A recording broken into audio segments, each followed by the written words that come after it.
नमस्कार दोस्तों हम आपके समक्ष प्रस्तुत हैं एक नए वीडियो के साथ। आज का वीडियो बड़ा ही महत्वपूर्ण रहने वाला है। आज हम बात करेंगे लखनऊ शहर की। लखनऊ विकास प्राधिकरण द्वारा अनंत नगर योजना नाम से आवासीय भूखंडों के पंजीकरण खोल दिए गए हैं, जिसका उद्घाटन माननीय मुख्यमंत्री द्वारा 4 अप्रैल 2025 से शुरू हो चुका है और इसके पंजीकरण की अंतिम तारीख 3 मई 2025 है।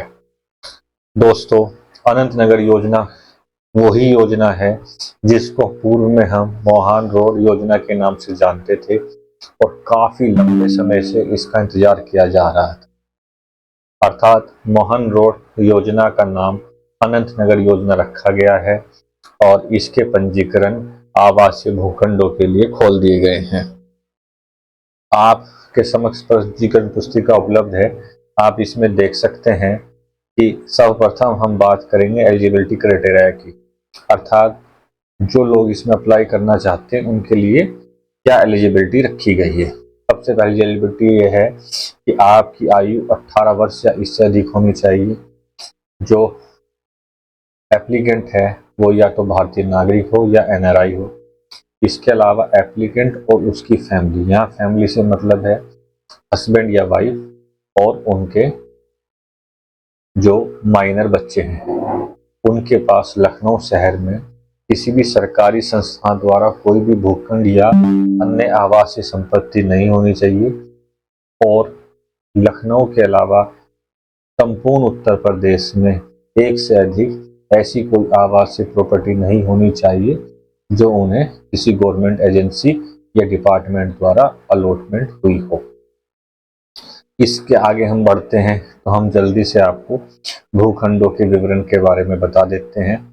इसमें आपको 5 कैटेगरी के भूखंड देखने को मिलेंगे जो 112.5 वर्ग मीटर से लेके 450 वर्ग मीटर के हैं।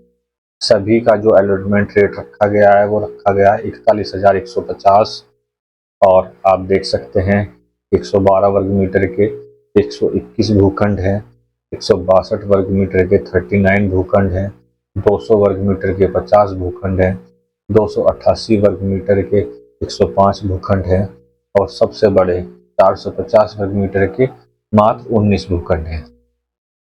इनके समक्ष इनकी टेंटेटिव कॉस्ट भी रखी गई है और रजिस्ट्रेशन अमाउंट जो 5% है वो इनके समक्ष रखा गया है।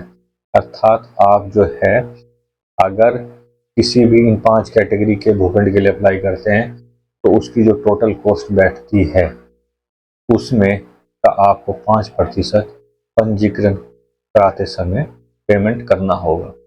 जो 112.5 वर्ग मीटर के लिए 2,41,468 रुपये पैसे है, 162 के लिए 3,33,315, 200 वर्ग मीटर के लिए 4,11,500 और 288 के लिए 5,92,560, 450 के लिए 9,25,875 है।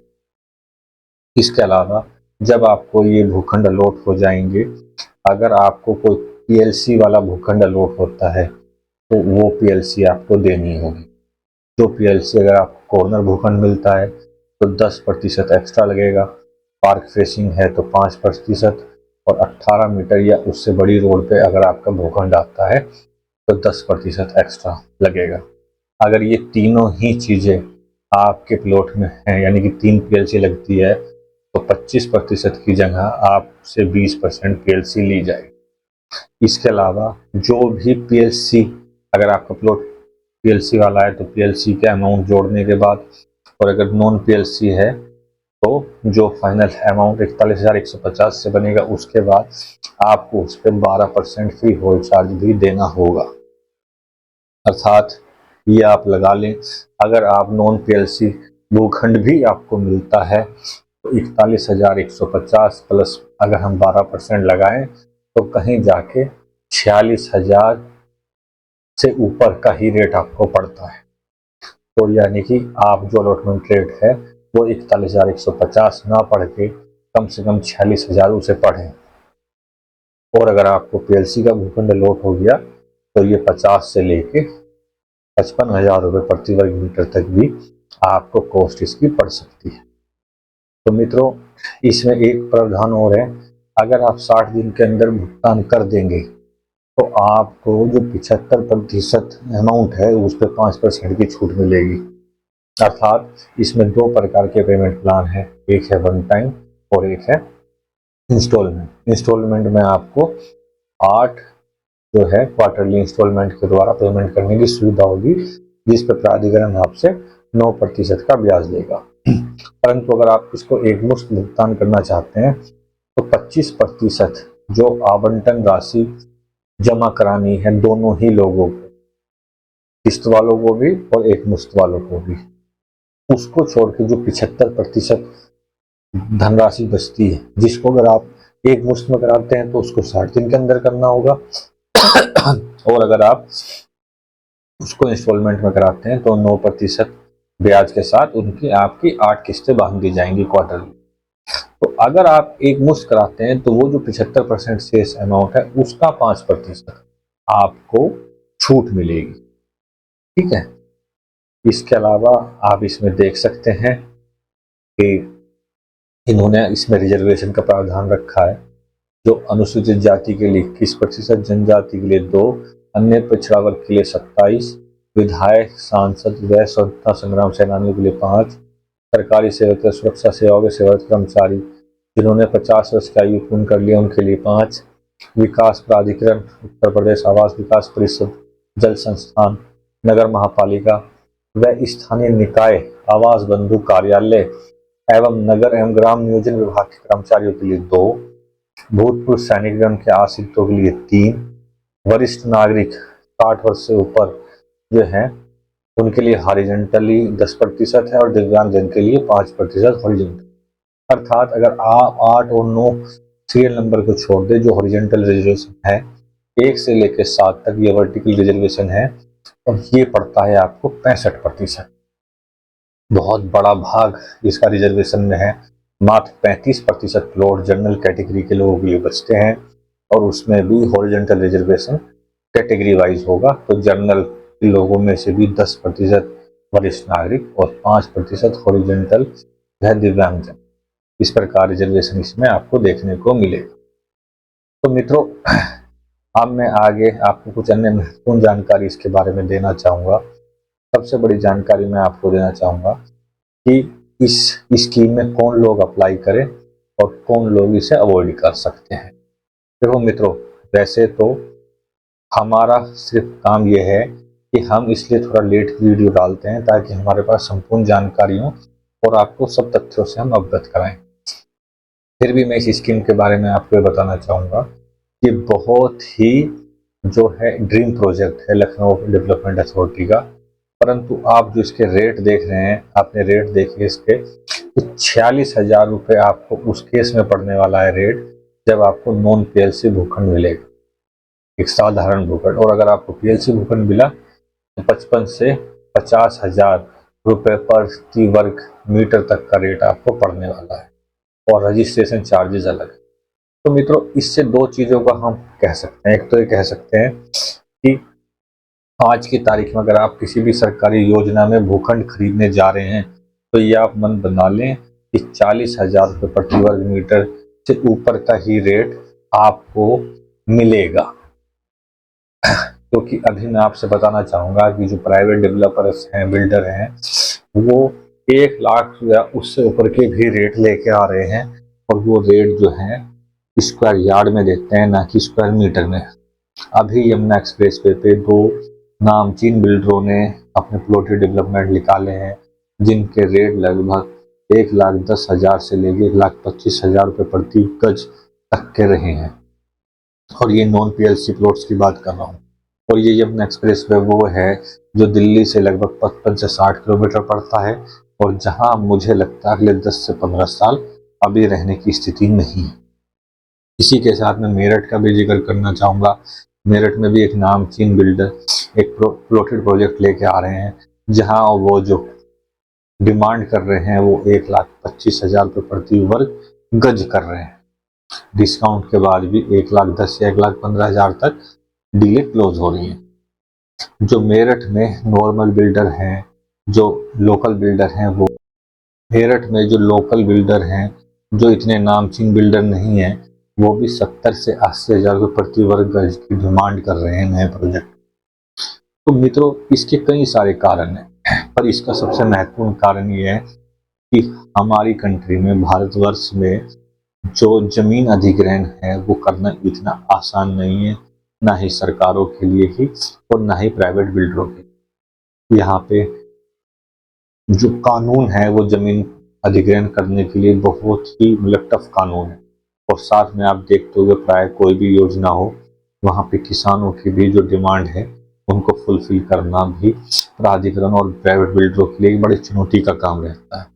अर्थात आप इस चीज़ को ऐसे समझें कि जब कोई टेलर आपके लिए कोई शर्ट सिल के दे रहा है और उस टेलर को वो जो शर्ट का कपड़ा है वो ही महंगा पड़ रहा है, तो निश्चित रूप से वो शर्ट भी आपको महंगी पड़ने वाली है। क्योंकि जो रियल इस्टेट है उसका रॉ मटेरियल जो है वो लैंड है। जब लैंड ही प्राधिकरण और जो है प्राइवेट बिल्डरों को महंगी पड़ेगी, तो वो लोड जो है आपके ऊपर ही जाना है। तो इसलिए आज की तारीख में, अब तक हम ये देखते थे 2024 तक कि प्राय प्राधिकरण जो है 25,000, 26, 27, 30, मैक्सिमम 35,000 रुपये तक के रेट में चीज़ें लॉन्च कर रहे थे, जो एक बहुत ही लुक्रेटिव प्राइस था। परंतु आज की तारीख में जब हम 25 में प्रवेश कर चुके हैं और जो नए अधिग्रहण हो रहे हैं विभिन्न शहरों में, लैंड एक्विजिशन कर रही है गवर्नमेंट, वहाँ पे जो रेट किसानों को दिए जा रहे हैं, उस स्थिति में देखते हुए आज की तारीख में मेरा अनुमान है कि 40,000 रुपये प्रति वर्ग मीटर से नीचे चीज़ें आपको मिलना बड़ा ही मुश्किल है। और आने वाले टाइम में आप देखेंगे ये 50 भी होगा। अभी पीछे न्यूज आई थी, यमुना विकास प्राधिकरण ने भी अपने सर्किल रेटों में इजाफा करा है। जो पहले 25,900 होता था तो वो 35,000 हो गया है। और इसमें आप 10% लीज भी वो आपसे लेंगे, जो बैठती है 38,500। तो जो मैं आपसे कह रहा हूँ कि लगभग 40 का रेट होना है वो हो चुका है। और यमुना ने भी ये इसलिए करा है क्योंकि वहाँ भी किसानों की डिमांड थी ना अधिक मुआवजा देना, और जो माननीय मुख्यमंत्री ने अभी स्वीकार कर लिया। तो वो जो किसानों को पैसा देना है सरकार द्वारा, वो सरकार अपनी जेब से नहीं देने वाली, वो देना आपको ही पड़ेगा। तो आप इस चीज़ को याद रखें कि हिंदुस्तान में जो जमीन अधिग्रहण है वो एक बहुत बड़ा टफ टास्क है किसी के लिए भी, और इसलिए रियल इस्टेट के प्राइस आने वाले समय में और बढ़ेंगे। तो अगर लब्बो लबाब इसका ये निकलता है कि अगर आप आज की तारीख में पुराने प्रोजेक्ट्स में, चाहे वो गवर्नमेंट के प्रोजेक्ट्स हो चाहे प्राइवेट बिल्डर के प्रोजेक्ट्स हो, अगर आपको कहीं रीसेल में 50-60 हज़ार रुपये तक की रेटों में चीज़ें मिल रही हैं, तो आपको आंख बंद करके ले लेनी है। क्योंकि नए प्रोजेक्टों में ये रेट यहाँ से शुरुआत होगी और आपको वहाँ 10-15 साल इंतज़ार करना पड़ेगा डेवलपमेंट का, जबकि पुराने प्रोजेक्टों में काफ़ी कुछ डेवलपमेंट हो चुका हो। निर्णय आपका है। देखिए, हमारा मकसद इस चैनल के थ्रू ये है कि मिडिल क्लास के लोग जो रात दिन काम करके कुछ पैसे सेव करते हैं, इस आशा में कि वो अपने लिए तो एक आशियाना देखें या कहीं निवेश करके अपनी आने वाली पीढ़ियों के लिए 2 पैसे जमा कर पाएँ, उनको एक उचित सलाह देना। देखिए, प्रॉफिट एंड लॉस आपका है, निर्णय आपको लेना है। हमारा मकसद सिर्फ ये है कि हम अपने तजुर्बे से कुछ चीज़ें आपके सामने रखें ताकि आप उसका लाभ लें। आप जैसा कि हमने आपसे वादा करा है कि हर वीडियो के अंत में हम आपको उसका टेक अवे देंगे कि उस योजना में किन लोगों को अप्लाई करना चाहिए और किन लोगों को नहीं। तो आज जैसा हमने अनंत नगर योजना के बारे में वीडियो बनाया है, अनंत नगर के बारे में मैं कहना चाहूँगा कि यहाँ उन लोगों को निश्चित रूप से अप्लाई करना चाहिए जो लोग लखनऊ में अपना आशियाना चाहते हैं और अगले 5 से 7 सालों में लखनऊ में सेटल होने का सोच रहे हैं। उनके लिए स्कीम बेहतरीन अवसर है एक अच्छे लोकेशन पे सरकारी रेट में घर लेना। और दूसरा, उन निवेशकों के लिए भी यस है जिन निवेशकों के पास पूरा पैसा है, पेमेंट करने के लिए सेल्फ फंडिंग है, बैंक लोन पे डिपेंड नहीं है, और साथ ही साथ उनके पास 10 वर्ष कम से कम समय है अपने पैसे को होल्ड करने का। वो निवेशक इस स्कीम से बचें जिनके पास पूरा पैसा नहीं है, जो सोच रहे हैं कि मैं 2,31,35,000 रुपये लगा के लॉटरी का गेम खेल लेता हूँ, अगर आ गया तो इसे बाहर का बाहर प्रॉफिट में बेच दूंगा, वो इससे बचे। सबसे पहली शर्त, आपके पास पैसा होना चाहिए पूरा, कि आप अगर आपका नंबर आ जाता है तो आप उसे ले सके। दूसरा, वो लोग भी बचें जो सोच रहे हैं कि यार मैं ले लेता हूँ, पैसा है और 2-3 साल में डबल हो जाएगा फिर लेकर जाऊँ, वो लोग भी बचें। पिछले 3-4 सालों में रियल एस्टेट ने बहुत अच्छी ग्रोथ करी है। अब अगले 2-3 साल ऐसा बहुत ज़्यादा इसमें ग्रोथ होने की संभावना नहीं है, थोड़ा ठहराव आएगा। तो अब जो है, अगर आपके पास 10 साल का समय है तभी इन रेटों पे जाने की ज़रूरत है, क्योंकि 10 साल से पहले आपको वहाँ ग्राउंड में कुछ नहीं दिखेगा। तो आशा करता हूँ आज का वीडियो आपको पसंद आएगा और आप हमें इसी तरह से प्यार देंगे। प्लीज़ हमारे चैनल को सब्सक्राइब करें, हमें लाइक करें और शेयर करें। जय हिंद, जय भारत।